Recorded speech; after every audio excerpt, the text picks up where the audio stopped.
जी, अब बताएं, screen visible आप लोगों को? जी सर। ओके, ठीक है। तो आज की क्लास में जो है हम लोग हायर एजुकेशन के क्वेश्चन को पढ़ेंगे। अगर आप लोगों ने हायर एजुकेशन के रिकॉर्डेड वीडियोस जो है आप लोगों ने देखा होगा, तो कोई भी ऐसा क्वेश्चन नहीं है जो जून 2023 या फिर आप दिसंबर के क्वेश्चन भी मैं आपको कराऊंगा, तो कोई भी ऐसा क्वेश्चन आपको नहीं देखने को मिलेगा जो आउट ऑफ कॉन्टेक्स्ट या आउट ऑफ स्टॉक या आउट ऑफ सिलेबस आपका क्वेश्चन आया हुआ है। ठीक, तो यानी आपको जो है सिलेबस कवर करने के लिए वो सारी चीज़ें अगर आपने देख रखी है, तो आपका जो भी ये 1.5 घंटे का टाइम आप लोगों के पास है, तो उसको आप लोग खूब अच्छे से यूटिलाइज कीजिए। ज़्यादा से ज़्यादा आप लोग रिवीजन कर कीजिए ताकि आपको वो कंसेप्ट याद हो, हर एक कमीशन के बारे में, हर एक प्रोटोकॉल के बारे में, इसी तरीके की जो भी दीगर सारी इनिशिएटिव लिए जाते हैं, क्योंकि उसी से रिलेटेड क्वेश्चन बनता है। जब आपको चीज़ें याद होगी, ठीक है, फिर उसके बाद क्वेश्चन आप करेंगे तो वो चीज़ें आप क्वेश्चन पर अप्लाई कर पाएंगे, तब जाकर आपको चीज़ें और अच्छे तरीके से क्लियर होंगी। ठीक, तो चलिए हम क्वेश्चन पे मूव होते हैं। तो आज की क्लास का जो है पहला क्वेश्चन है, क्वेश्चन नंबर है 1। ठीक, तो इसमें जो है हमें बताना है, इन the light of Buddhist system of education, किसके बारे में बात की जा रही है? Buddhist system of education, student was expected to follow the Siksha Padani. Which of the following doesn't represent? कह रहे हैं कि बुद्धिस्ट सिस्टम ऑफ एजुकेशन की रोशनी में स्टूडेंट से ये एक्सपेक्टेड किया जाता था या स्टूडेंट से ये तवक्को रखी जाती थी कि वो दास सिखा पदानी को फॉलो करें। तो फॉलोइंग में से आपको बताना है कौन सी ऐसी चीज है जो दास सिखा पदानी की नुमाइंदगी नहीं कर रही है, यानी दास सिखा पदानी में वो चीज नहीं आ रही है। अब देखिए, दास सिखा पदानी जो है ये है क्या? तो ये बुद्धिज्म के एजुकेशन सिस्टम में जो है 10 रूल्स बताए जाते थे जब कोई भी बच्चा जो है बुद्धिज्म में जाकर एडमिशन लेता था बुद्ध की मोनेस्ट्री में पढ़ने के लिए, तो उनको जो है 10 तरीके के रूल बताए जाते थे जिनको उन्हें फॉलो करना पड़ता था। तो उस 10 रूल को दास सिखा पदानी बोला जाता है। तो वही पूछ रहे हैं कि फॉलोइंग में से कौन सी चीज ऐसी है जो इस दास सिखा पदानी के अंदर नहीं आ रही है? जी, टेल मी, क्विक आंसर कीजिए आप लोगों को। जी, डी डी, नहीं, C, sir D option, D option, C and E. हाँ, तो सी एंड ई यानी ऑप्शन नंबर 4 जो है इसका सही आंसर है। ठीक है, तो इसको हम पढ़ लेते हैं कि दास शिखा पदानी जो है क्या। देखिए, ए में कहा गया है कि to avoid food at odd time. ठीक है, यानी ओड टाइम से मतलब क्या, रॉन्ग टाइम पे जो है फूड खाने से जो है आपको क्या करना है, गुरेज करना है, परहेज करना है, अवॉइड करना है। To avoid the untrue speech, यानी झूठ वाली बातों से भी जो है आपको क्या करना है, गुरेज करना है। To release music and dance, तो देखिए यहाँ पर जो है दास शिखा पदानी में भी इस चीज को अवॉइड करने के लिए कहा गया है, ना कि ये कहा गया है कि आप म्यूजिक एंड डांस का मजा लो। इसी तरीके से चोरी करने से आपको रोका गया है। To accept gifts in charity, charity में अगर आपको कोई गिफ्ट दे रहा है तो उसको भी एक्सेप्ट करने के लिए जो है दास शिखा पदानी के रूल में जो है अवॉइड करने के लिए बोला गया है। तो हम उन 10 रूल्स को जो है जानते हैं कि 10 रूल्स जो है क्या। ठीक है, तो सरसरी तौर पे जो है ये चीज जो है आप अपनी नजर में रखिएगा, क्योंकि इस तरीके के क्वेश्चन बन सकते हैं। देखिए, according to the Buddhism every student has the right to get education at monasteries but without the permission of their parents they were not given admission. देखिए, बुद्धिज्म के मुताबिक जो है हर स्टूडेंट के पास ये राइट है या उनका हक है कि वो मोनेस्ट्री के अंदर जाकर क्या लें, एजुकेशन ले। लेकिन एजुकेशन जो है उनको या मतलब उनके पेरेंट्स के परमिशन के बगैर जो है उनको एडमिशन नहीं दिया जाता था मोनेस्ट्री में। मोनेस्ट्री यानी जो बुद्धिज्म की क्या होती है, खानका होती है, जहां पर वो लोग क्या करते हैं, बच्चों को टीच करते हैं और वो इबादत करते हैं। Other than this, those who were suffering from contagious diseases, several criminal, unsober, ill manner, etc. इसी तरीके से इन्होंने कहा कि दोस्त यानी वो लोग जो इस तरीके से मुताद्दद बीमारियों से झेल रहे हैं, जैसे उसमें से कुछ ऐसे हैं जो क्रिमिनल हैं, अनसोबर जो कुछ गैर मुहज्जब टाइप के, जो कुछ गैर अखलाक टाइप के बच्चे हैं, तो उनको भी जो है एडमिटेड होने की इजाजत नहीं थी मोनेस्ट्री में। During the admission, the culture of purification was there. In this, the child had to get bald and retain purity. देखिए जब बच्चा एडमिशन लेता था तो एडमिशन के टाइम पे एक सेरेमनी होती थी जिसको बोलते हैं culture of purification. Purification means क्या होता है, यानी पाकी तस्किया, किसी को पाक साफ बना देना, ठीक है। तो एक कल्चर ऑफ प्यूरिफिकेशन होता था जिसमें बच्चों को गंजा किया जाता था एंड रिटेन प्योरिटी, ताकि वो अपनी प्योरिटी को क्या कर सके, बरकरार करके रख सके।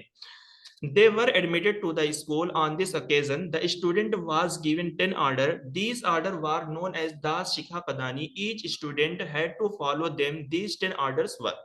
तो देखिए जब वो मतलब एडमिशन होता था, एडमिशन के टाइम पे कल्चर ऑफ प्यूरिफिकेशन परफॉर्म किया जाता था, जहां पर बच्चों को गंजा बना दिया जाता था और वो उसी गंजे की हालत में ही जो है वो रहते हैं और क्या करते हैं, एजुकेशन सीखते हैं। फिर उसके बाद जब वो स्कूल में इंटर होते तो उनको 10 रूल्स जो है बताए जाते थे। उन 10 रूल्स को हम दास शिखा पदानी के नाम से जानते हैं। तो देखिए इसमें से कुछ रूल्स जो है आपके क्वेश्चन में पूछे गए हैं, थोड़ा सा वर्ड को चेंज करके पूछा गया है। देखिए नॉट टू क्रिएचर वायलेंस, यानी मखलूक के साथ जो है हमें क्या करना है, कोई भी वायलेंस नहीं करना है, यानी किसी के साथ जो है हमें मारपीट वाला काम नहीं करना है। सेकंड पे not to take anyone's materials.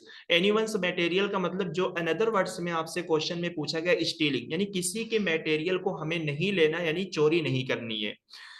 Three में है keep away from impure behaviour, यानी गंदे बिहेवियर से हमें दूर रहना है। फोर में है not to speak untrue things, यानी हमें झूठ नहीं बोलना है। फिफ्थ पे है not to consume intoxicating elements, यानी जहरीले एलिमेंट को जो है हमें कंज्यूम नहीं करना, यानी जैसे शराब नोशी नहीं करना, सिगरेट नहीं पीना, सुरती नहीं खाना, इन सारी चीजों को नहीं करना है।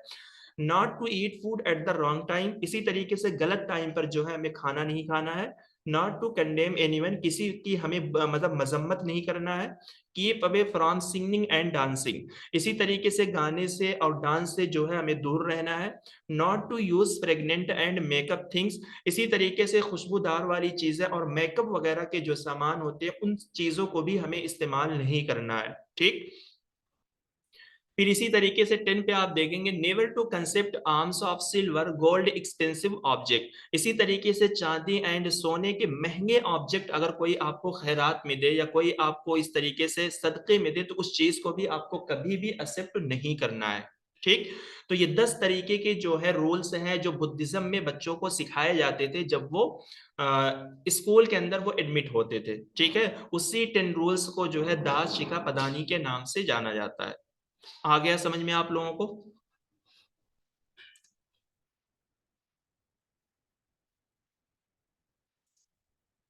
चलिए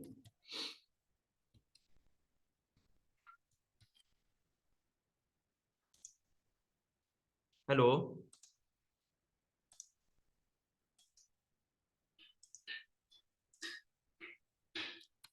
चलिए क्वेश्चन नंबर है 2। तो स्टेटमेंट 1 में है university of Punjab at Lahore and university of Allahabad were established during the colonial rules in India, ठीक है। कह रहे हैं कि यूनिवर्सिटी ऑफ पंजाब जो लाहौर यानी आज के इस दौर में वो पाकिस्तान में है, एंड यूनिवर्सिटी ऑफ इलाहाबाद जो है वो इंडिया के अंदर कॉलोनियल रूल्स के दौरान जो है वो कायम की गई थी। कॉलोनियल रूल्स से मुराद यानी ब्रिटिश राज, अंग्रेजों वाला जो राज था, उसी दौरान जो है इन दो यूनिवर्सिटियों को क्या किया गया था, बनाया गया था। सेकंड स्टेटमेंट में है the main reason of their establishment was the increasing demand in these places for higher education including the oriental as well as modern European education. कह रहे हैं कि इन यूनिवर्सिटी को स्टेब्लिश्ड करने का मेन रीजन जो है इन जगहों में हायर एजुकेशन की डिमांड जो है क्या हो रही थी, इंक्रीज हो रही थी, बढ़ रही थी, और जिसके अंदर ओरिएंटल एजुकेशन इसी तरीके से मॉडर्न यूरोपियन एजुकेशन भी शामिल है। तो बताइए कौन सा स्टेटमेंट जो है सही है या कौन सा स्टेटमेंट जो है रॉन्ग है इसमें? सर पहला तो सही है सर, जी, और दूसरा के बारे में पता नहीं सर। देखिए ये दोनों स्टेटमेंट जो है बिल्कुल सही है, ठीक है। आंसर जो है इसका 1 होगा। और यूनिवर्सिटी ऑफ पंजाब जो है ये 1882 यानी 1882 में जो है ये बनाई गई थी, और यूनिवर्सिटी ऑफ इलाहाबाद जो कि आज यूपी में है, प्रयागराज में है, ये 1887 में बनाई गई थी। इसकी डेट भी जो है आपसे पूछी जाती है, इन सारी चीजों को जो है पढ़ाया गया है। तो ऐसे क्वेश्चन जो है आते हैं, कितनी ही शानदार क्वेश्चन की फ्रेमिंग की गई है, ठीक है। तो इसमें ऐसी कुछ ऐसी चीज है नहीं। चलिए क्वेश्चन नंबर है 3। स्टेटमेंट 1 में है NEP 2020 recommended the establishment of an academic bank of credit. To facilitate the transfer of credits between the institution. कह रहे हैं कि एनईपी 2020 ने रिकमेंड किया है किस चीज को स्टेब्लिश्ड करने के लिए, यानी किस चीज को स्टेब्लिश्ड करने का, एकेडमिक बैंक ऑफ क्रेडिट को बनाने की एनईपी 2020 ने जो है रिकमेंडेशन पेश की है, ताकि हम क्रेडिट के ट्रांसफर को फैसिलिटेट कर सके या ट्रांसफर ऑफ क्रेडिट की सहूलत जो है फ्राहम कर सके इंस्टीट्यूशन के दरमियान। यानी एकेडमिक बैंक ऑफ क्रेडिट है क्या, आप में से हर किसी की जो है, जो लोग अगर इस टाइम पे किसी भी मतलब हायर एजुकेशन वाले कोर्स में इनरोल होंगे तो सबका जो है एकेडमिक बैंक ऑफ क्रेडिट का अकाउंट जो है बन गया है। तो इसकी सहूलत क्या होती है कि अगर आप जो है एक यूनिवर्सिटी से दूसरे यूनिवर्सिटी में जो है मूव होना चाहते हैं, ट्रांसफर होना चाहते हैं, तो इन क्रेडिट की मदद से जो है आप दूसरी यूनिवर्सिटी में जो है ट्रांसफर ले सकते हैं। ठीक है, तो ट्रांसफर लेने की भी जो है हर यूनिवर्सिटी की अपनी एक अलग क्राइटेरिया होगी। अगर उस क्राइटेरिया को आपकी क्रेडिट जो है फुलफिल हो रही होगी तब आप जो है अपने कोर्सेज को ट्रांसफर कर सकते हो। सेकंड स्टेटमेंट में है, one of the objective of NEP 2020 to increase the number of multidisciplinary education in institution in the country. तो एनईपी 2020 का एक ऑब्जेक्टिव ये भी है कि हमें मल्टी डिसिप्लिनरी इंस्टीट्यूशन को कंट्री में क्या करना है, मल्टी डिसिप्लिनरी इंस्टीट्यूशन की नंबरों की तादाद को जो है हमें कंट्री में इंक्रीज करना है। तो बताइए क्या सही है क्या गलत है इसमें। सर दोनों सही है। हाँ, तो ये भी जो है इसका बोथ स्टेटमेंट आर करेक्ट। ठीक है, क्योंकि एनईपी 20 का पूरा फोकस जो है वो ज्यादातर किस चीज पे, मल्टी डिसिप्लिनरी एजुकेशन पे है।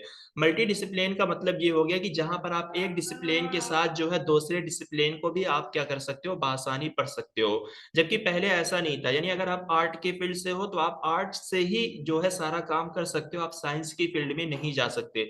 बट एनईपी 20 ने जो है इस चीज को क्या किया है, चेंज किया है कि साइंस वाले भी जो है आर्ट में जा सकते हैं, आर्ट वाले भी जो है वो क्या कर सकते हैं, साइंस में जा सकते हैं। ठीक, चलिए क्वेश्चन नंबर है 4।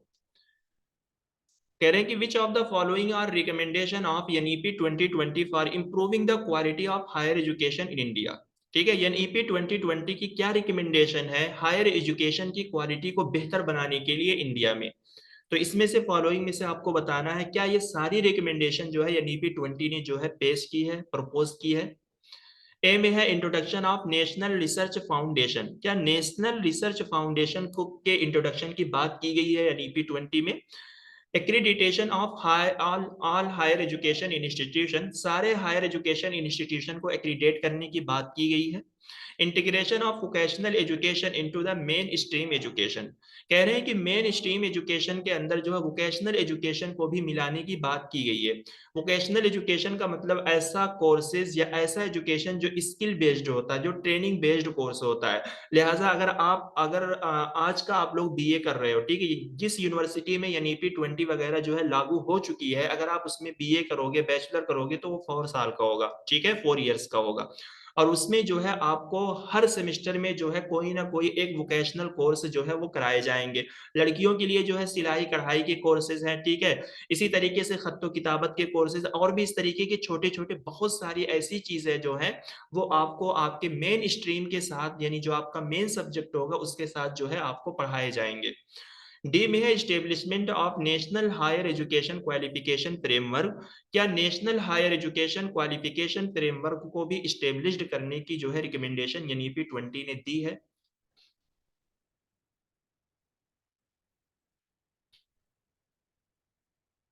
जी बताइए, क्या ये सारी रिकमेंडेशन जो है एनईपी 20 ने दी है हायर एजुकेशन की क्वालिटी को इंप्रूव करने के लिए।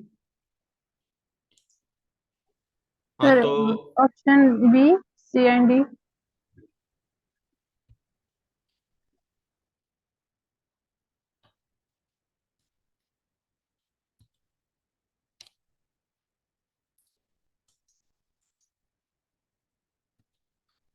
हाँ, तो ऑप्शन नंबर जो है 4 होगा। आप में से बहुत सारे लोगों ने बताया है ऑप्शन नंबर 4। ठीक है, मारूफ अहमद कुरैशी ने भी डी ही बताया है, तो ये जो है ऑप्शन नंबर 4 होगा। ठीक है, क्योंकि एनईपी 20 जो है हम लोगों ने काफी डिटेल में पढ़ा है, और अगर आप लोगों की रिवीजन में सिर्फ कमी है, थोड़ा बहुत आप लोग जो है रिवीजन कर लीजिए। एनईपी 20 से क्वेश्चन जो है आ रहे हैं। दिसंबर में भी जो एग्जाम हुआ था उसमें भी एनईपी से ही क्वेश्चन काफी ज्यादा पूछे जा रहे हैं। और इस तरीके के क्वेश्चन जो है आ रहे हैं। तो इन सारी चीजों की जो है रिकमेंडेशन यानी P20 में की गई थी, और किस लिए की गई थी, ताकि हम हायर एजुकेशन की क्वालिटी को इंप्रूव कर सकें। ठीक है, चलिए।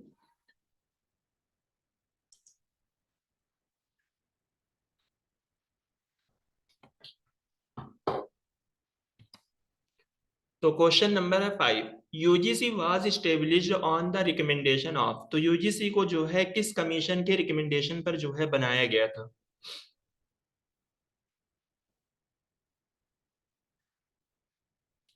University education commission, higher education commission, ministry of education, या प्लानिंग कमीशन? बताइए किसके रिकमेंडेशन पे यूजीसी जो है स्टेब्लिश्ड की गई?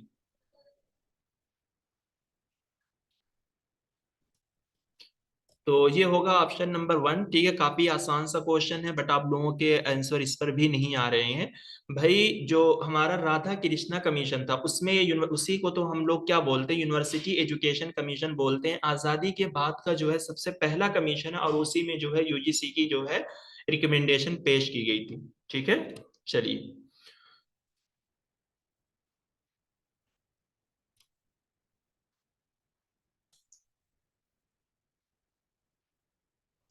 जी बताइए आप लोग, यूनिवर्सिटी एजुकेशन कमीशन जो है कब आया था? 1948 से लेकर 1949 तक। ठीक। और ये, ठीक है, हायर एजुकेशन कमीशन ये कोई ऐसा कमीशन है नहीं। ठीक है, तो ये किसके अंदर आया था? डॉक्टर राधा कृष्णा कमीशन के अंदर जो है ये कमीशन आया था। ठीक है, चलिए। तो इसमें जो है क्वेश्चन नंबर है 6। ठीक। तो इसमें आपको क्या बताना है, which of the following is incorrect in the light of the effort of the expansion of higher education from the mid 1850, है ना? 1850 के दरमियान से जो है हायर एजुकेशन के एक्सपेंशन के लिए या हायर एजुकेशन को बढ़ावा देने के लिए जो भी चीजें की गई थी, तो इस एतबार से आपको बताना है फॉलोइंग में से कौन सा जो है इनकरेक्ट हुआ है। यानी 1850 के बाद से जो है हमने हायर एजुकेशन को बढ़ाने के लिए बहुत सारे ऐसे इनिशिएटिव लिए थे, बहुत सारी ऐसी चीजें हमने की थी, ताकि हम अपने हायर एजुकेशन के लेवल को काफी ज्यादा एक्सपेंड कर सके, बढ़ा सके। तो आपको ये बताना है यहाँ पर फॉलोइंग में से कौन सा जो है इनकरेक्ट है। ठीक। ए में है, Curzon university reform were a high point in the development of the official attitude towards the spread of higher education. कह रहे कर्जन का यूनिवर्सिटी रिफॉर्म जो है वो एक हाई पॉइंट था किस in the development of the official attitude toward the spread of higher education. यानी हायर एजुकेशन को फैलाने में या हायर एजुकेशन के जो है डेवलपमेंट में कर्जन का यूनिवर्सिटी रिफॉर्म जो है वो एक हाई पॉइंट था। यानी कर्जन ने जो है इंडियन यूनिवर्सिटी एक्ट जो लाया था, उस एक्ट के तहत वो क्या करना चाहता था, उस टाइम पे जो भी मौजूदा यूनिवर्सिटीज थी, ठीक है, उन यूनिवर्सिटीज को वो रिफॉर्म करना चाहता था, यानी उनको दुरुस्त करना चाहता था, उनकी इस्लाह करना चाहता था। ठीक है, यानी उसके अंदर जो भी कुछ कमियां हैं, खामियां हैं, वो उस चीज को दूर करके उसको बेहतर बनाना चाहता था। बी में, the attempts were part of the wider programme of reforming Indian society and purging out of evils such as the sati etcetera. कह रहे हैं कि ये सारी कोशिशें जो है वो एक वाइडर प्रोग्राम का पार्ट थी। किस लिए थी? इंडियन सोसाइटी को रिफॉर्म करने के लिए, और इसी तरीके से सती वगैरह जैसी बुराइयों को जो है पाक साफ करने के लिए। कह रहे हैं कि इस तरीके की बहुत सारी कोशिश जो है वो इन प्रोग्रामों का हिस्सा थी।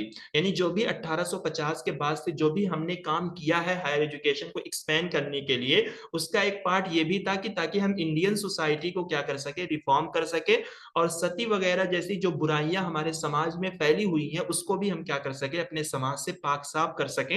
यानी सती वगैरह वाली बुराइयों को हम दूर कर सके। ये सती है क्या, अभी हम इसको जानते हैं।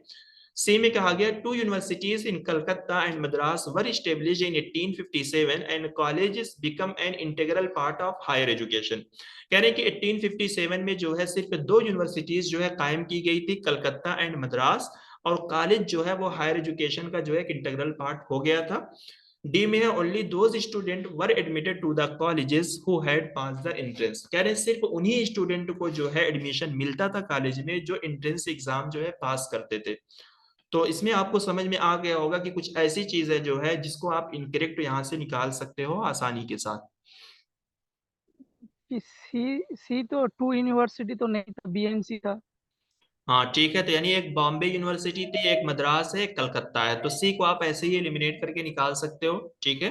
सर सी डी है, सी डी। हाँ तो ये जो है ऑप्शन नंबर सी डी, ठीक है, यानी आंसर 3 इसका होगा। देखिए सती जो है ये हिंदुज्म में एक प्रैक्टिस होती थी कि यानी अगर किसी भी औरत का शौहर जो है मर जाता था, तो वो औरत जो है मतलब हिंदुज्म में क्या होता है कि लाश को जलाते हैं, तो जब उसके शौहर की लाश को जलाया जाता था तो वो औरत भी क्या होती थी, उसके साथ जो है जाकर जल जाती थी। ठीक है। और इसी तरीके से इन प्रैक्टिस में बहुत सारी चीजों का इजाफा होता गया। बसा औकात जो है औरतें जो है खुद राजी होती थी जलने के लिए, बसा औकात जो है औरतें जो है जलने के लिए राजी नहीं होती थी, तो जबरदस्ती लोग क्या करते थे, उन औरतों को उनके शौहरों के साथ जो है दफन कर देते थे या उनको जला देते थे। ठीक है। देखिए जैसे यहाँ पर इस चीज को हमने लिख रखा है, sati was a historical practice in Hindu communities in which a widow sacrifices herself by sitting atop her deceased husband funeral pyre।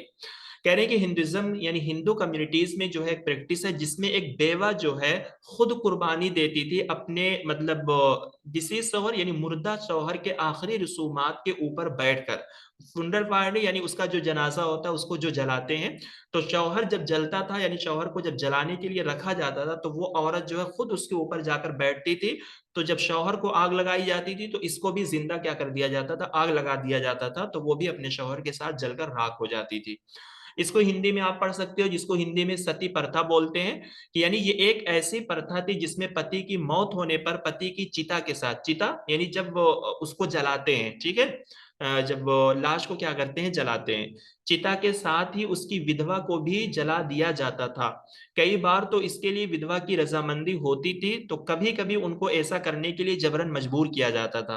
पति की चिता के साथ जलने वाली महिला को सती कहा जाता है, जिसका मतलब होता है पवित्र महिला। यानी जो महिला अपने पति के चिता के साथ यानी जब पति को जलाया जाता था अगर वो उसके साथ जल जाती थी तो उस औरत को पवित्र महिला बोला जाता है।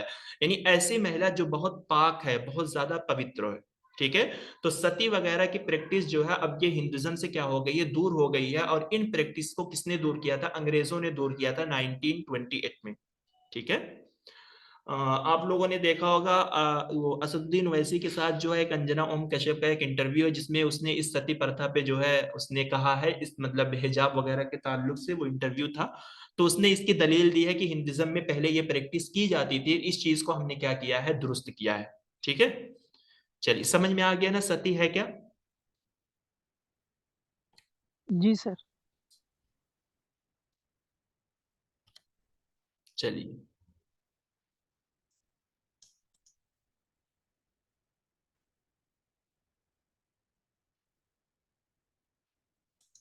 जी, इस रिवाज को जो है 1928 में जो है अंग्रेजों के जरिए खत्म किया गया। अब इस इंडिविजुअल किसी का नाम जो है नहीं आता है, ठीक है, बस आप ये मान लीजिए। ठीक है। 1828 में, 1828 में। चलिए क्वेश्चन नंबर है 7। स्टेटमेंट 1 में in the Vedic age both man and women had access to the education. कह रहे हैं कि वैदिक पीरियड में जो है मेंस एंड वुमेन जो है दोनों एजुकेशन को क्या करते थे, एक्सेस करते थे, यानी दोनों जो है तालीम हासिल करते थे। सेकंड में है Wood dispatch 1854 recognise for the first time that the government should give frank and cordial support to the female education.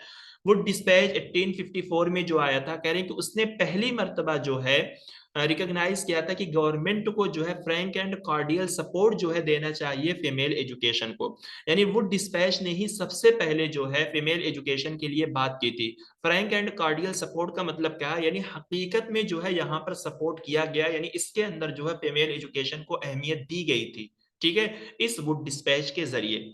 तो बताइए क्या सही है और क्या गलत है यहाँ पे। सर दूसरा तो सही लग रहा है। जी। और पहले पता नहीं क्या है। वैदिक में तो आपको कुछ औरतों के नाम याद है कि नहीं याद है। हमने नाम बताया था कि विशंभरा है, लोपमुद्रा है, गार्जी है, मैट्रियाई है, ये सारी औरतें जो है क्या करती थी, पढ़ती थी। तो ये सब वैदिक पीरियड की ही थी ना ये सारी औरतें। तो दोनों जो है स्टेटमेंट बिल्कुल सही है। ठीक है। चलिए, जी sir. Question number 8, in the context of NEP 20। तो एनईपी 2020 के सिलसिले में आपको बताना है, स्टेटमेंट 1 में कहा गया है कि high performing Indian universities will be encourage to set up campus in other countries. कह रहे हैं कि हाई परफॉर्मिंग यानी इंडिया के अंदर जो हाई परफॉर्मिंग यूनिवर्सिटीज हैं, मतलब उन्हीं को जो है तरगीब दी जाएगी या उन्हीं को रगबत दी जाएगी दूसरे कंट्रीज में जो है कैंपस सेट करने की। यानी हमारे इंडिया में जैसे जो वो यूनिवर्सिटीज जो जिनकी परफॉर्मेंस सबसे ज्यादा हाई है या फिर जिनकी रैंकिंग जो है बहुत ज्यादा अच्छी है, उन्हीं यूनिवर्सिटीज को जो है दूसरे कंट्रीज में जो है कैंपस खोलने की या कैंपस सेटअप करने के लिए जो है इंकरेज किया जाएगा या उन्हीं को इजाजत दी जाएगी। सेकंड स्टेटमेंट में ये कहा गया है, सॉरी फर्स्ट में, सेकंड में कहा गया कि selected universities from among the top 500 universities in the world will be facilitated to operate in India. कहते हैं कि सिलेक्टेड यूनिवर्सिटीज जो वर्ल्ड रैंकिंग में जो है टॉप 500 यूनिवर्सिटीज के दरमियान वो यूनिवर्सिटीज आ रही हैं, वो क्या कर सकती हैं, इंडिया के अंदर जो है अपने कैंपस को जो है ऑपरेट कर सकती हैं, ओपन कर सकती हैं या चला सकती हैं। तो क्या एनईपी 2020 में जो है इस तरीके की बातें की गई है?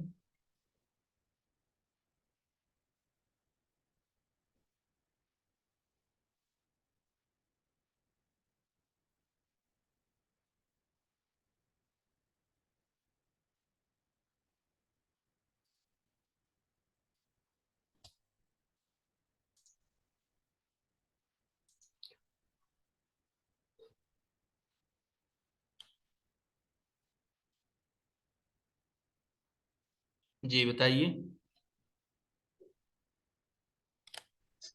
सर दोनों ट्रू है ना? देखिए सेकंड स्टेटमेंट जो है यहाँ पे क्या हो जाएगा, ये गलत हो जाएगा क्योंकि यहाँ पर टॉप 500 नहीं है, ये टॉप जो है यहाँ पर 100 है। ठीक है, सिर्फ और सिर्फ जो है यहाँ पर 100 यूनिवर्सिटीज है। तो यानी 100 यूनिवर्सिटीज का मतलब ये हो गया है कि सिलेक्टेड यूनिवर्सिटीज यानी वर्ल्ड यूनिवर्सिटी रैंकिंग में जो है जो 100 यूनिवर्सिटी मतलब जो टॉप में आएंगी, ठीक है, फिर उसमें से सिलेक्टेड यूनिवर्सिटीज को जो है इजाजत है कि वो इंडिया के अंदर क्या कर सकती हैं, अपने कैंपस को आकर ओपन कर सकती हैं। ठीक है, या इंडिया में जो है वो अपना कैंपस जो है चला सकती हैं। देखिए, national education policy 2020 focus on internationalisation of education in India. देखिए आपसे एक मरतबा ये भी क्वेश्चन पूछा गया है कि एनईपी 2020 का फोकस जो है वो किस चीज पर है, नेशनलाइजेशन, इंटरनेशनलाइजेशन, इस तरीके से 4-5 वर्ड लिख के जो है आपसे क्वेश्चन पूछे गए हैं। तो आपको याद रखना है कि एनईपी 2020 का फोकस जो है इंटरनेशनलाइजेशन, यानी हमें अपने इंडिया के एजुकेशन सिस्टम को जो है इंटरनेशनल तरीके का बनाना है ताकि गैर मुल्की लोग भी हमारे इंडिया के अंदर क्या कर सकते हैं, ज्यादा से ज्यादा जो है तालीम हासिल कर सकते हैं। By making the Indian education system self reliant and compliant to global standard and norms which would enable India to attract a greater number of student from abroad.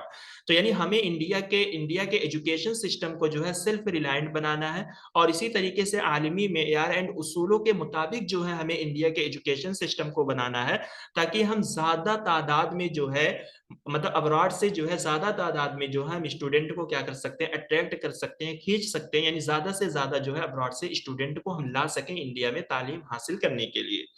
as well as high performing Indian universities will be encouraged to set up campus overseas। ठीक है, जैसे वहां पे लिखा है other countries जिसको overseas बोलते हैं। ठीक, and similarly selected universities those among the top ranking 100 universities in the world would be facilitated to operate in India। देखिए ये दो चीज जो है आपसे क्वेश्चन में पूछी गई है, स्टेटमेंट 1 एंड स्टेटमेंट 2 करके। यहाँ पे ये अलग पॉइंट है, UGC chairman mister Jagdish Kumar said foreign institution, तो यहाँ पे जो है इंस्टीट्यूशन की बात की गई है। यहाँ पर टॉप 100 जो वर्ल्ड रैंकिंग में यूनिवर्सिटीज आएंगी जिसमें से सिलेक्टेड यूनिवर्सिटीज इंडिया में ऑपरेट कर सकती हैं, यहाँ पे यूनिवर्सिटीज की बात की गई है जो टॉप 100 में हो। ठीक है, बट यहाँ पे foreign institution intended to establish campus in India should have secure a position within the top 500 in the overall category of global ranking। ठीक है, तो जो फॉरेन इंस्टीट्यूशन इंडिया के अंदर अपने कैंपस को ओपन करना चाहते हैं तो उनके लिए शर्त ये है कि वो वर्ल्ड रैंकिंग में जो है टॉप 500 में क्या है उस इंस्टीट्यूशन को की रैंकिंग जो है होनी चाहिए। ठीक है, तो यहाँ पर 3 पॉइंट है, यानी पी 2020 का फोकस किस चीज पे है, एजुकेशन को इंटरनेशनलाइजेशन हमें बनाना है। ठीक, यूनिवर्सिटी की रैंकिंग की जो वो है वो मतलब 100 में होनी चाहिए और इसी तरीके से फॉरेन इंस्टीट्यूशन की जो वो है वो क्या है 500 में जो है आना चाहिए। ठीक है, चलिए क्वेश्चन नंबर है 9, The Upnaya ceremony, which marks the initiation of a child into a study of Vedas, was performed for boys as well as for girls. कह रहे हैं कि उपनयन, देखिए अगर ये थोड़ा सा इस तरीके से घुमा के लिखा गया, लेकिन इस स्टेटमेंट का कहने का मतलब ये है कि जब कोई भी बच्चा जो है वेदास की स्टडी जो है शुरू करता था, तो उसके लिए जो है एक उपनयन सेरेमनी का इनेकाद किया जाता था। और ये सेरेमनी जो है लड़के एंड लड़कियां जो है दोनों के लिए होती थी। जैसे अगर कोई भी लड़की या कोई भी लड़का जो है अगर वेदास की स्टडी जो है करना शुरू करता था, तो उसके लिए जो है उपनयन सेरेमनी जो है मार्क की जाती थी, यानी एक उपनयन सेरेमनी का इनेकाद किया जाता था। उपनयन मीन्स होता है इनिशिएशन, यानी पहली सेरेमनी, ठीक, स्टडी ऑफ वेदास, ठीक है। फिर सेकंड में both boys and girls receive education in ashram and gurukuls in the ancient India. तो एंशिएंट इंडिया में अगर आप देखेंगे तो लड़के एंड लड़कियां जो है दोनों एजुकेशन को कहां पर रिसीव करते थे, कहां पर हासिल करते थे, आश्रम में एंड गुरुकुल्स में, क्योंकि उस टाइम पे जो है यही सारी चीजें थी एजुकेशन की, जहां पे लोगों को एजुकेशन दी जाती थी। आश्रम था, गुरुकुल था, इस तरीके से गुरु के घर थे, टेम्पल्स थे, ठीक है, मदारास थे, इस तरीके की बहुत सारी चीजें जो है हमने पढ़ी हैं एंशिएंट इंडिया के हवाले से। तो बताइए क्या सही है क्या गलत। Option A. हाँ, तो ऑप्शन नंबर ए जो है ये इसका सही आंसर आपने बताया है, ठीक। उपनयन मीन्स होता है इनिशिएशन, यानी शुरुआत। जब भी बच्चा क्या है शुरुआत में स्कूल जाता था, ठीक है, तो उसके लिए जो है इस सेरेमनी का जो है इनेकाद किया जाता था। चलिए, ठीक है, समझ में आ गया ये question.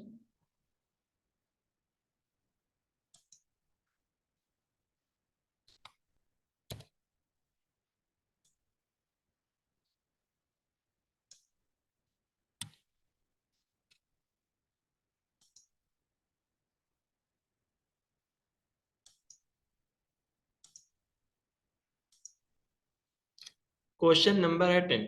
In the light of changes introduced to the existing universities under the Indian University Act 1904, which among the following is incorrect? ठीक है, देखिए इंडियन यूनिवर्सिटी एक्ट जो है जो 1904 में आया था, वो किस लिए आया था कि यानी हमारे इंडिया के अंदर जो एग्जिस्टिंग यूनिवर्सिटीज है उसके अंदर चेंजेस लाने के लिए जो है ये एक्ट लाया गया था। तो फॉलोइंग में से आपको बताना है कौन सा जो है इंडियन यूनिवर्सिटी एक्ट के हवाले से जो है गलत है, यानी उसके अंदर जो है इन चीजों की बात नहीं की गई थी, ठीक है। तो ए में है an enlargement of function of universities. क्या इंडियन यूनिवर्सिटी एक्ट 1904 में जो है मौजूदा यूनिवर्सिटी को चेंज करने के लिए ये बात बोली गई थी कि हमें यूनिवर्सिटीज के फंक्शन को जो है क्या करना है, इनलार्ज करना है, यानी बड़ा करना है। बी में है the introduction of the new principle of election to the senate. Senate जो है हायर अथॉरिटी को बोलते हैं, जैसे वीसी वगैरह होते हैं। कह रहे हैं कि सेनेट को इलेक्ट करने के लिए जो है न्यू प्रिंसिपल को जो है इंट्रोड्यूस किया गया। सी में है easier condition for affiliation of college to universities, यानी एक यूनिवर्सिटीज में कॉलेज की अफिलिएशन की जो कंडीशन है क्या उसको इजियर बना दिया गया, यानी आसान बना दिया गया। डी में है definition of the territorial units of the universities, या यूनिवर्सिटीज की जो है टेरिटोरियल यूनिट्स को जो है यहाँ पर उसके बारे में भी डिफाइन किया गया था, यानी उसके बारे में भी बात की गई। टेरिटोरियल यूनिट्स का मतलब ये हो गया कि यानी यूनिवर्सिटी का जो भी अपना हुदूद है वह, यानी यूनिवर्सिटी जो है उसमें किस तरीके से काम करेगी, किस तरीके से एडमिशन लेंगी, कितने बच्चों का एडमिशन लेंगी, कितने टीचर को रखना है, कितने काम करने वाले को रखना है, ये सारी चीजें जो है इसके अंदर आ जाएंगी। ए में है increase in the size of university senate. क्या यूनिवर्सिटी सेनेट की साइज में जो है इंक्रीज करने की बात की गई थी या सेनेट को बढ़ाने की बात की गई थी इंडियन यूनिवर्सिटी एक्ट में, बताइए। तो इसमें से इनकरेक्ट कौन सा है। देखिए यहाँ पे अगर आपको याद हो तो हमने कई बार आप लोगों को बोला था कि इंडियन यूनिवर्सिटी एक्ट में जो है कॉलेज की अफिलिएशन की जो कंडीशन है उसको टफ बनाया गया था, इजियर नहीं बनाया गया था, ठीक है। तो ये चीज जो है सी जो है आपका गलत हो जाएगा। और अगर आपको एक चीज मालूम है तो ऑप्शन, एक ही ऑप्शन में जो है सिर्फ सी है, तो इस एतबार से भी जो है ऑप्शन नंबर डी जो है आप बोल सकते हो, ठीक है। और इसी तरीके से increase in the size of university senate, तो यूनिवर्सिटी सेनेट के साइज को जो है इंक्रीज करने की बात नहीं की गई थी, बल्कि 50 जो है रखने की बात की गई थी, ठीक है। यानी मतलब 100 से ज्यादा नहीं होना चाहिए, 100 या 50 के बीच में जो है सेनेट आपके होने चाहिए, इससे ज्यादा जो है नहीं होने चाहिए। तो इस तरीके के कुछ फंक्शन है इंडियन यूनिवर्सिटी एक्ट के, जो कि अब इस तरीके के क्वेश्चन आ रहे हैं, तो आपको ऐसे ही क्वेश्चन के थ्रू या फिर आप जो आपने लिख रखा है, पढ़ रखा है, रिवीजन पे ये सारी चीजें होनी चाहिए, ठीक है।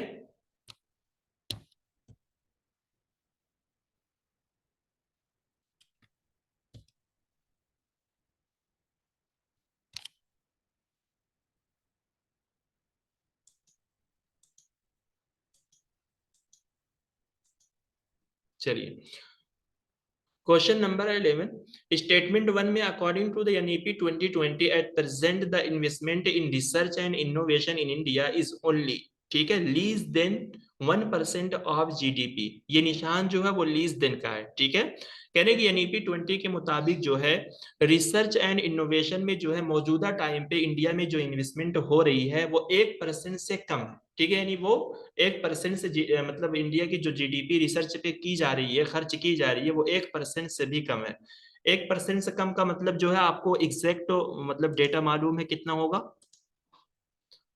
देखिए 0.69। हाँ ठीक है, तो वो जीरो कितना 0 पॉइंट जो है वो 69 है, ठीक है। सबसे ज्यादा जो है वो इसराइल खर्चा कर रहा है, ठीक है। चलिए, सेकंड स्टेटमेंट में है NEP 20 recommended the establishment of a national curriculum framework for teacher education. क्या एनईपी 20 में जो है national curriculum framework for teacher education की जो है मतलब इस्टेब्लिशमेंट करने की रिकमेंडेशन की गई थी? जी सर, सर, पहला दोनों तो सही बिल्कुल है। सही है सर।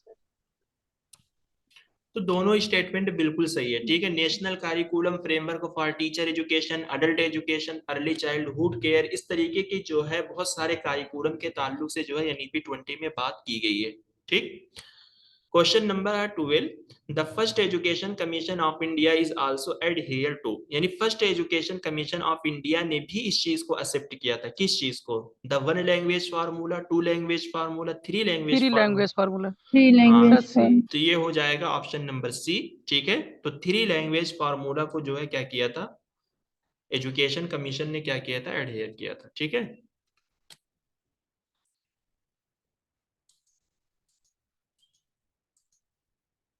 तो ऑप्शन नंबर सी हो जाएगा। चलिए, क्वेश्चन नंबर है 13, यहाँ पे जो है एंशियंट फील्ड ऑफ स्टडी, ठीक है, यानी पुराना जो सब्जेक्ट था, यानी एंशियंट इंडिया में जो है उन सब्जेक्ट के जो है नाम ये थे शिक्षा, निरुक्ता, कल्पा, छंदास, और उसकी मीनिंग जो है यहाँ पर दी गई है। तो आपको मैच करके जो है बताना है। ये सब सारे जो है एंशियंट इंडिया के क्या है सब्जेक्ट हैं, शिक्षा, निरुक्ता, कल्पा, छंदास। तो आपको बताना है शिक्षा की मीनिंग क्या होगी, निरुक्ता की मीनिंग क्या होगी, कल्पा की क्या होगी, छंदास की क्या होगी, उसको आपको मैच करके बताना है।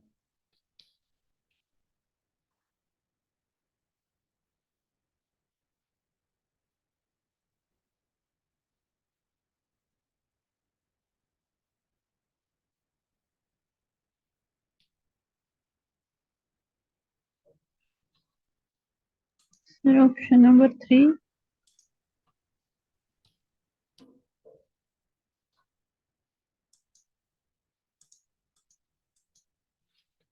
हाँ, तो ये देखिए ऑप्शन नंबर 3 होगा। शिक्षा मीन्स होता है फोनेटिक्स ना। फोनेटिक्स मतलब क्या हो गया, अगर हम इसको इस मीनिंग में देखेंगे, सौतियात, जहां पर जो है किसी भी वर्ड की जो है हम साउंड की स्टडी करते हैं, जैसे ए, बी, सी, तो ये जो साउंड निकल रहा है, ठीक है, जैसे हम लोग बोलते हैं ना कि मतलब मखरज जिसको हम लोग बोलते हैं, हुरूफ हल्की कहाँ से निकलता है, कलकला जो है कहाँ से होता है, गुन्ना कहाँ से होता है, ऐन गैन, मतलब इस तरीके के जो वर्ड अरबी में हम लोग तजवीद में पढ़ते हैं, ये सारी चीजें कहाँ से निकलती है, तो वो होता है फोनेटिक्स। निरुक्ता मीन्स एटोमोलॉजी, यानी किसी भी वर्ड के ओरिजिन या उसकी हिस्ट्री की स्टडी करना, यानी इस वर्ड की जड़ जो है कहाँ से, यानी ये वर्ड जो है कहाँ से लिया गया, लेटिन वर्ड से है, फ्रेंच से है, किस चीज से जो है इस वर्ड का माखज है, और इस वर्ड की हिस्ट्री क्या है। Kalpa means religious practice, Chhandas means metre, metre means जो है किसी चीज का मेजरमेंट करना, ठीक है। तो ये चीज जो है यहाँ पे आ रही है। तो यहाँ पर एटिमोलॉजी एंड फोनेटिक्स के बारे में हमने लिख दिया है। बाकी 6 वेदांश जो है आते हैं, मतलब वेदास की स्टडी करने के लिए 6 वेदांश जो है उसके अंदर भी इन टर्मों का इस्तेमाल किया जाता है, लेकिन वहां पे जो है अलग मीनिंग में उसको यूज किया जाता है। उन सारी चीजों को हमने पढ़ा रखा है, तो आप जरूर देखिएगा। चलिए, क्वेश्चन नंबर है 14, विच of the following commission suggested the establishment of national universities in India. Following में से आपको बताना है कौन से कमीशन ने जो है नेशनल यूनिवर्सिटीज को जो है बनाने की सजेशन पेश की थी इंडिया के अंदर। नेशनल यूनिवर्सिटीज बनाने की किस कमीशन ने बात की थी? कोठारी, राधा कृष्णा, नॉलेज कमीशन या planning commission? Sir option C. Knowledge commission की कोई और रिकमेंडेशन याद है आपको, बहुत मशहूर, इसने और यूनिवर्सिटीज के नंबरों में इजाफा करने की बात की थी कुछ, जो आप आज तक नहीं हो पाया, अभी तक वो नंबर हमने हासिल नहीं जी किया। सर, 1500 यूनिवर्सिटीज एस्टेब्लिश करने बिल्कुल के लिए। बिल्कुल, ठीक है। तो इसने जो है 1500 यूनिवर्सिटीज बनाने की बात की थी, जो आज तक जो है हमें वो चीज नहीं हासिल हुई है। ठीक है, चलिए। 500 कॉलेजेस सर। नहीं नहीं, यूनिवर्सिटीज 500 नहीं, 1500, 1500। जी जी, मैं कह क्वेश्चन, रहा हूँ जो 1500 जो है वो यूनिवर्सिटी और 500 जो कॉलेजेस इसी तरह कुछ है सर। नहीं नहीं, इसने कॉलेज की बात नहीं की थी, इसने यूनिवर्सिटीज की बात की थी सिर्फ ओ और सिर्फ। जी जी ठीक है। जी some of the major recommendation of the Kothari commission on higher education are. Kothari commission के जो है कुछ मेजर रिकमेंडेशन है हायर एजुकेशन पे, आपको बताना है। ए में कहा गया कि avoiding introducing the new course, क्या न्यू कोर्स की जो है इंट्रोडक्शन को अवॉइड करने के बारे में इस कमीशन ने रिकमेंडेशन पेश की थी कि हमें न्यू कोर्स को जो है इंट्रोड्यूस नहीं करना है। बी में है select teacher at the national level, national level पर टीचर की सिलेक्शन की बात की थी इस कमीशन ने। सी में है restrict the expansion of higher education, क्या इस कमीशन ने जो है हायर एजुकेशन के एक्सपेंशन में जो है रिस्ट्रिक्शन करने की बात की थी, यानी हमें हायर एजुकेशन की वुसात को या उसके फैलाव को क्या करना है, रोकना है। ठीक है, क्यों रोकना है आपको मालूम होगा, कोठारी कमीशन का मकसद क्या था। डी में है provide autonomy to the universities, क्या इसने यूनिवर्सिटीज को ऑटोनॉमी देने की बात की थी। Abolish the continuous evaluation system, क्या कंटिन्यूस इवेल्युएशन सिस्टम को जो है इसने अबॉलिश करने की बात की थी, यानी इसको खत्म करने की बात की थी। तो क्या रिकमेंडेशन हो सकती है हायर एजुकेशन पर कोठारी कमीशन की, बेस्ट आपको चूज करके बताना है यहाँ पे।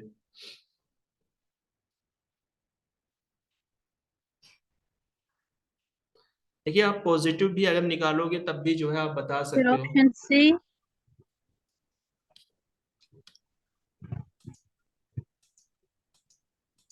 हाँ, तो ऑप्शन नंबर 3 जो है इसका सही आंसर होगा। यहाँ पर रिस्ट्रिक्ट से अगर आपको लग रहा है कि कुछ आप निगेटिव बोल रहे हो, ठीक है, तो रिस्ट्रिक्शन पे इसने इस वजह से बात की थी, इसने ये कहा था कि हमें हायर एजुकेशन को सिर्फ एक्सपेंड नहीं करना है, बल्कि हमें अपने एजुकेशन सिस्टम को इस एतबार से एक्सपेंड करना है कि यानी हमारे सिस्टम में जो है अच्छे से अच्छे जो है टीचर होनी चाहिए, अच्छा से अच्छा इंफ्रास्ट्रक्चर होना चाहिए, डिजिटल सिस्टम होनी चाहिए, सारी चीजें होनी चाहिए। ऐसा नहीं कि सिर्फ हम यूनिवर्सिटीज बनाते जा रहे हैं, कॉलेजेस जो है बनाते जा रहे हैं, उसके अंदर टीचर है ही नहीं। ठीक है, जिस तरीके से आज सरकारी स्कूल का हाल आप देख रहे हो, स्कूल पे स्कूल जो है बन रहे हैं, बट पढ़ाई जो है नहीं हो रही है, बच्चे जो है वहां पर अच्छे पढ़कर नहीं हो रहे हैं। तो इसका मतलब ये था कि हम जितने भी बच्चों को पढ़ाएंगे वो बासलाहियत बनकर निकले, टीचर अच्छा होना चाहिए, टीचर की सैलरीज अच्छी होनी चाहिए, टीचर के लिए स्टाफ रूम होना चाहिए, इन सारी चीजों की सहूलतें इसने बात की थी। कि तब इसने ये भी बोला था कि अगर टीचर जो है अच्छा पैकेज पाएगा, उसको अच्छी सहूलत, अच्छी फैसिलिटी मिलेगी, तो वो अच्छी तालीम भी देगा बच्चों को।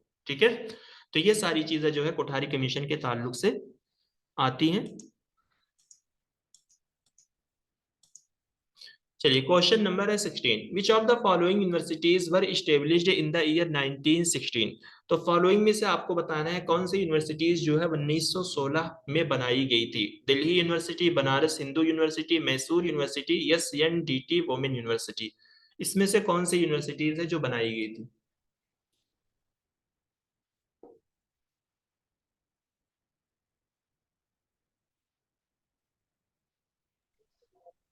फिर BCD।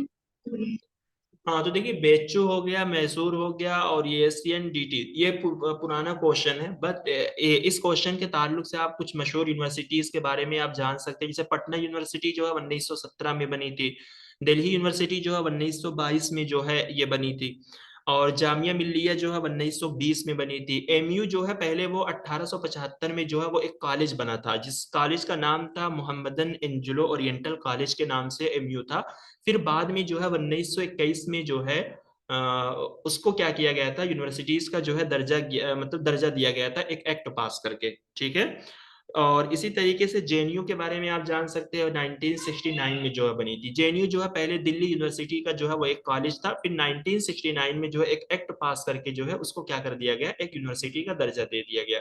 कम से कम कुछ इस तरीके की जो मशहूर यूनिवर्सिटीज है उनको जो है आप याद कर सकते हो। ठीक, चलिए। अब देखिए, ये जो लास्ट वाली यूनिवर्सिटीज है, वुमेन्स यूनिवर्सिटीज है, इसका नाम कुछ इस तरीके से है। ये मुंबई महाराष्ट्र में श्रीमती नतीबाई दामोदर ठीक है, Thackersey women's university is a women university in the city of Mumbai, और ये इंडिया की पहली जो है वुमेन यूनिवर्सिटी है। ठीक है,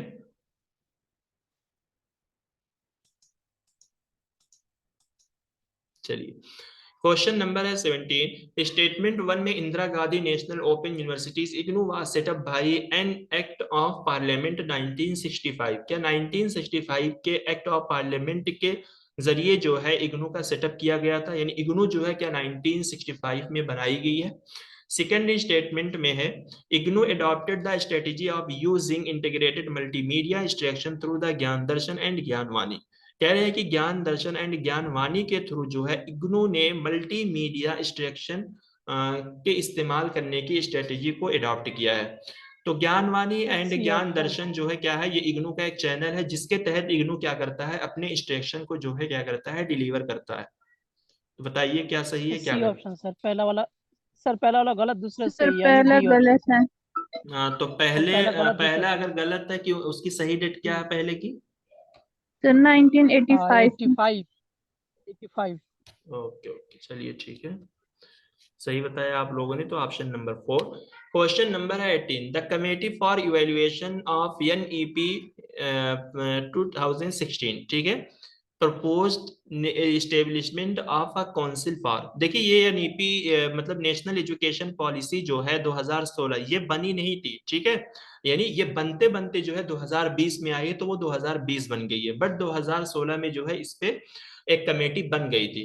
तो कह रहे हैं कि नेशनल न्यू एजुकेशन पॉलिसी 2016 की इवेल्युएशन के लिए एक कमेटी, ठीक है, the committee for evaluation of new education policy 2016, ठीक है।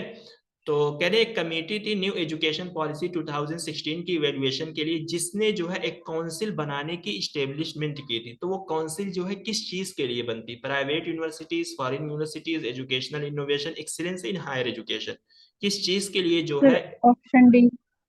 हाँ तो एक्सीलेंस इन हायर एजुकेशन, ठीक है, इस चीज के लिए जो है इस कमेटी ने प्रपोज किया था।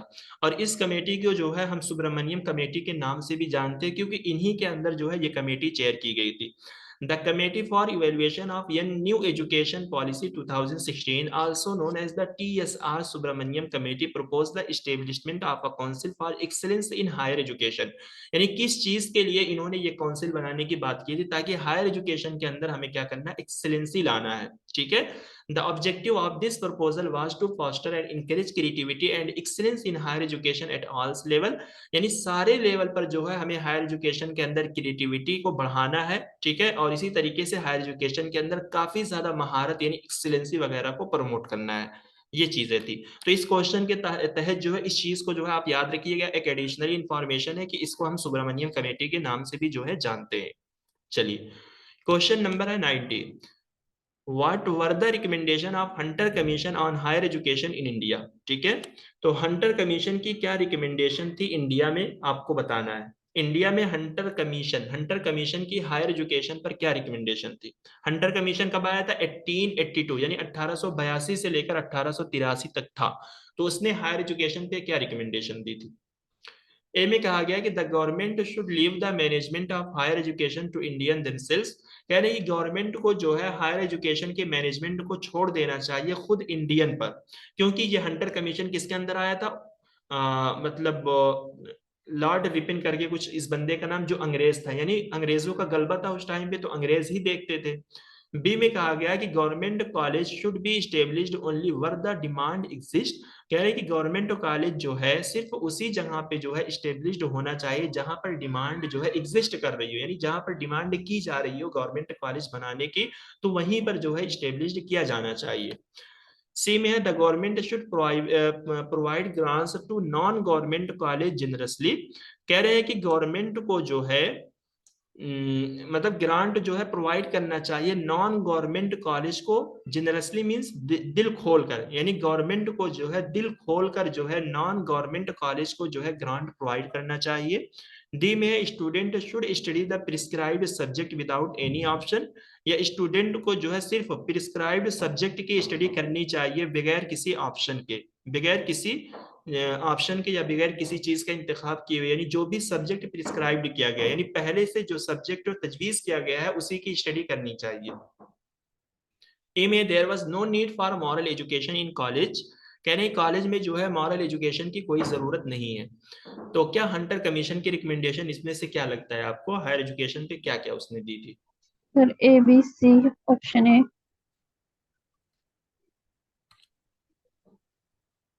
हाँ, तो ये जो है यहाँ पे आप देखेंगे ये ऑप्शन नंबर ए ही होगा। ठीक है, तो आपको याद रखना है हंटर कमीशन जो है 1882 में जो आया था, और इस बंदे का नाम आपको याद रखना है कि ये कमीशन जो है किसकी सदारत में आया था और किस बंदे ने इस कमीशन को लाया था, क्योंकि ऐसे क्वेश्चन जो है आ रहे हैं। ठीक है, तो इसने कहा था कि क्योंकि अंग्रेजों का पहले कंट्रोल था, तो उसने कहा कि हमें क्या करना चाहिए, खुद इंडियन को दे देना चाहिए, हायर एजुकेशन की मैनेजमेंट इंडियन खुद करें। फिर इसी तरीके से इसने कहा कि हमें गवर्नमेंट कॉलेज वहीं बनाना चाहिए जहां पर डिमांड इसकी की जा रही हो, और इसी तरीके से इसने कहा कि जो ऐसे कॉलेज जो गवर्नमेंट वाले नहीं है, यानी जो सरकारी कॉलेज नहीं है, उसमें जो है हमें दिल खोल के एक तरीके से फंडिंग करनी चाहिए, ताकि वो भी अपने आप को आगे बढ़ा सकें। क्वेश्चन नंबर है 20, which education commission suggested the development of some universities into the senior universities. कौन से एजुकेशन कमीशन ने जो है ये सजेस्ट किया था कि कुछ यूनिवर्सिटीज की डेवलपमेंट, मतलब कुछ यूनिवर्सिटीज को जो है हमें सीनियर यूनिवर्सिटीज के अंदर क्या कर देना चाहिए, कर देना चाहिए। सीनियर यूनिवर्सिटीज का मतलब क्या है, एक तरीके से हमें कुछ यूनिवर्सिटीज की डेवलपमेंट करने के लिए हमें यूनिवर्सिटीज को सीनियर यूनिवर्सिटीज में जो है कर देना चाहिए।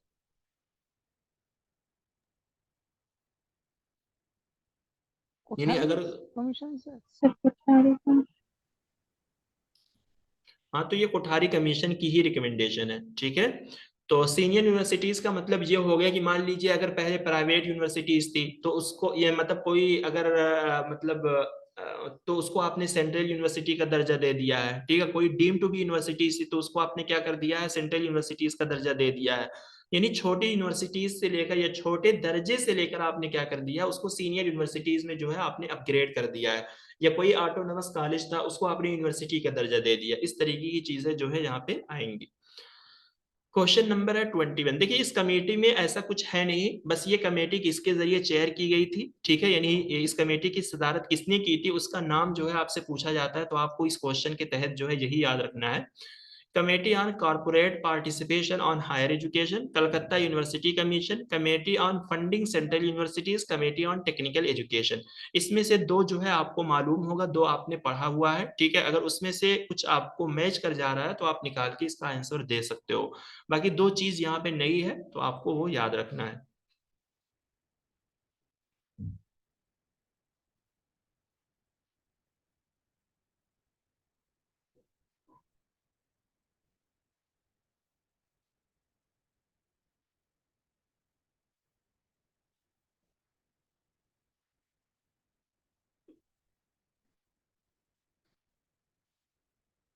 जी बताइए, कलकत्ता यूनिवर्सिटी कमीशन किसके अंदर आया था? अगर वो याद है, जो कि आपने हजारों बार पढ़ा होगा इस चीज को, तो आपका तब भी बन सकता है।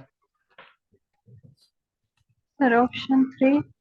हाँ, तो ऑप्शन 3 ही होगा। देखिए ऑप्शन ए वाला जो है, हम उसको एन आर नारायण मूर्ति से इसको क्या करेंगे, मैच करेंगे। कलकत्ता यूनिवर्सिटी मिचेल सैडलर के अंदर, यानी 1917 में ये आया था, और ये सिलेबस का भी पार्ट है। Committee on funding central university, C का फॉर जस्टिस के पुन्या, और इसको पुन्या कमेटी भी बोलते हैं। ठीक है, फंडिंग सेंट्रल यूनिवर्सिटी, आप इसको ऐसे याद कर सकते हो कि सेंट्रल यूनिवर्सिटी में फंड करके पुण्य कमाओ। पुण्य मीन्स होता है यानी सवाब कमाओ, तो पुण्या पुण्या पुण्या कमेटी भी इसको बोलते हैं, और जस्टिस के पुण्य यहाँ पर नाम भी दिया गया है, और इसको committee on funding central universities के नाम से भी जाना जाता है। Committee on technical education Swami Nathan. ठीक है, तो आपको याद रखना है इन कमेटीज के थ्रू इन चेयरमैनों का नाम, कम से कम ऐसे क्वेश्चन जो है आ सकते हैं। ठीक है, वन लाइन में भी यही क्वेश्चन आपसे पूछा जा सकता है। चलिए क्वेश्चन नंबर है 22। स्टेटमेंट 1 में Pandit Madan Mohan Malviya national mission of teacher and teaching aims at promoting socially relevant research in science, scheme for promoting of academic and research collaboration aims at teacher training and faculty development. क्या दोनों जो statement दिए गए हैं, दोनों के अंदर स्कीम दी गई है, क्या उन स्कीम का एम्स जो लिखा गया है दोनों सही लिखे गए हैं? सर एक्सचेंज कर दिया। बिल्कुल सही, वेरी गुड, आपने पहचान लिया। तो यहाँ पे जो है दोनों को एक्सचेंज कर दिया, अपोजिट कर दिया, क्योंकि Pandit Madan Mohan Malviya national mission of teacher and teaching, ये किसके लिए है, teacher training and faculty development के लिए, और इस चीज को हमने टीचिंग के अंदर पढ़ाया, इसी बार जो है हमने टीचिंग के अंदर डिटेल में इसको पढ़ा है। ठीक है, और ये scheme for promoting of academic and research collaboration, जिसको स्पार्स बोलते हैं, SPARC, उसी का फुल फॉर्म दिया गया है। स्पार्स का फुल फॉर्म क्या है? Scheme for promoting of academic and research collaboration, जिसका काम क्या है? सोशल साइंस में जो है रिसर्च को प्रमोट करना। ठीक है, और ये सारी स्कीम जो है आपको पढ़ाई गई है। चलिए, क्वेश्चन नंबर है 23। असर्शन में मूक है philosophy of any one any time any where and any number of times. कह रहे हैं कि मूक की एक फिलॉसफी है, यानी मतलब कोई भी किसी भी टाइम कहीं भी और किसी भी वक्त जो है आप क्या कर सकते हो, मूक पे जो है आप ज्वाइन कर सकते हो, मूक पे आप पढ़ सकते हो। यानी कोई ऐसी कैद नहीं है कि या टाइम की कैद हो, जगह की कैद हो, वक्त की कैद हो, कुछ ऐसी कैद जो है मूक पे पढ़ने के लिए नहीं है। मूक की फिलॉसफी यही तीन होती है ना, any one any time any where. आपने पढ़ा है तो आपको मालूम है। रीजन में कहा गया है MOOCs are for credit course. क्या मूक जो है फॉर क्रेडिट कोर्स है? ये मूक के बारे में बोला है, ये क्या मूक जो है फॉर क्रेडिट कोर्स है? नहीं सर, रीजन गलत है। रीजन गलत है, क्योंकि मूक फॉर क्रेडिट कोर्स नहीं, मूक जो है ऑफर करता है फॉर क्रेडिट वाला कोर्स। इनफैक्ट मूक के ऊपर जो है, मूक के अंदर जो है बहुत सारे ऐसे प्लेटफॉर्म हैं, जो कुछ प्लेटफॉर्म के नाम हमने आपको बताए भी थे, जैसे EDX है, कोर्सेरा है, इंडिया से जो है स्वयं है। तो ये सारे जो है मूक पे क्या करते हैं, क्रेडिट वाले कोर्सेज को जो है ऑफर करते हैं। एक क्वेश्चन इस तरीके से आया हुआ था कि मूक पे जो है क्या सिर्फ फॉर क्रेडिट वाले कोर्स ही ऑफर होते हैं? नहीं, फॉर क्रेडिट वाले होते हैं, फॉर क्रेडिट वाले नहीं भी होते हैं। ठीक है, दोनों होते हैं। तो जरूरी नहीं है, फॉर क्रेडिट से ज्यादा वाले भी होते हैं, 2 क्रेडिट के कोर्स भी होते हैं, 1 क्रेडिट के कोर्स भी होते हैं। तो हर तरीके के जो है कोर्स होते हैं, तो याद रखना है आपको।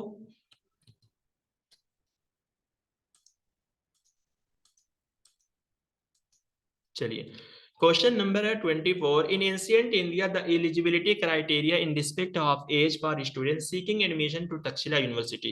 यानी एंशियंट इंडिया में जो तक्षशिला यूनिवर्सिटीज थी, अगर आप उसमें एडमिशन लेते तो उसमें एडमिशन लेने के लिए एज की क्राइटेरिया क्या थी? 22 ईयर्स, 20, 18 या 16? Option D 16। हाँ, तो तक्षशिला में जो है 16 साल की जो है क्या थी, एज की क्राइटेरिया थी। और ये बताइए तक्षशिला जो है किस चीज के लिए ज्यादा मशहूर थी?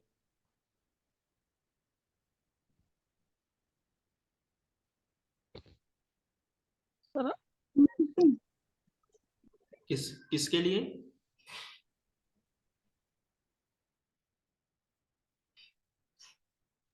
मेडिसिन।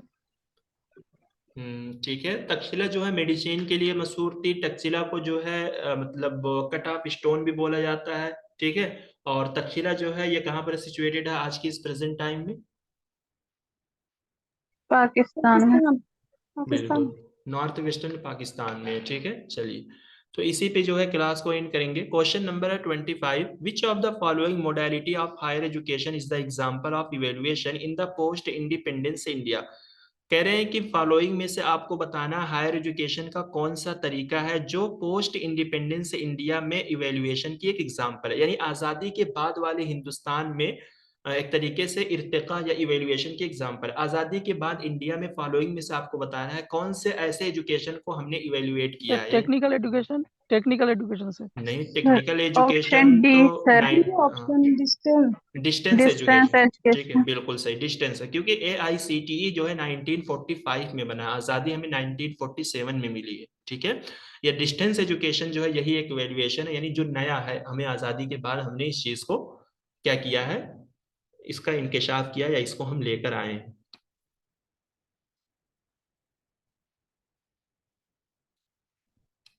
ठीक है, चलिए फिर क्लास को जो है यहीं पे हम एंड करते हैं। जी, और बताइए आप में से किसी को कोई डाउट, कोई दिक्कत किसी चीज में? जी सर। हाँ, बोलिए।